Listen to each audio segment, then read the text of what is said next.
ஒரு Brazilian couple டூரிசம்காக India வந்திருக்காங்க. இந்த கப்பலோட பேரு விசைண்டே பெர்னாண்டஸ்.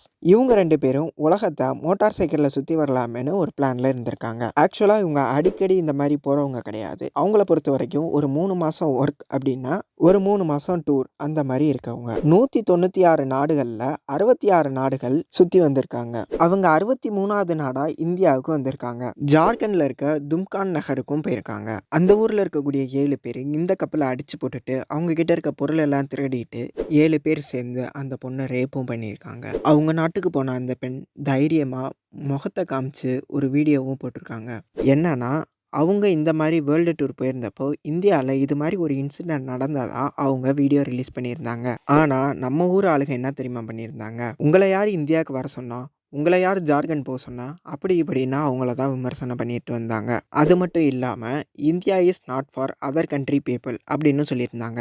அதுக்கு அந்த கப்பல் சைட்லேருந்து என்ன ரிப்ளை வந்ததுன்னா, இந்தியாவில் ஒரு 4 பேர் பண்ண தப்புக்காக மொத்த இந்தியன்ஸையும் குறை சொல்லாதீங்கன்னு அட்வைஸும் பண்ணியிருக்காங்க. ரேப் பண்ண அந்த 7 பேரில் 3 பேர் போலீஸ் அரெஸ்ட் பண்ணி கூட்டு போயிட்டாங்க. மிச்ச 4 பேர் எஸ்கேப் ஆயிட்டாங்க. பாதிக்கப்பட்ட இந்த பொண்ணை தைரியமாக ஃபேஸ் காமிச்சு வீடியோ போட்டிருக்கப்போ தப்பு பண்ண அந்த 3 பேர் போலீஸ் மூஞ்சில துணியை போட்டு கூட்டு போயிருக்காங்க. தண்டனைகள் கடுமையானதான் இந்த மாதிரி தப்புகள்லாம் குறையும்.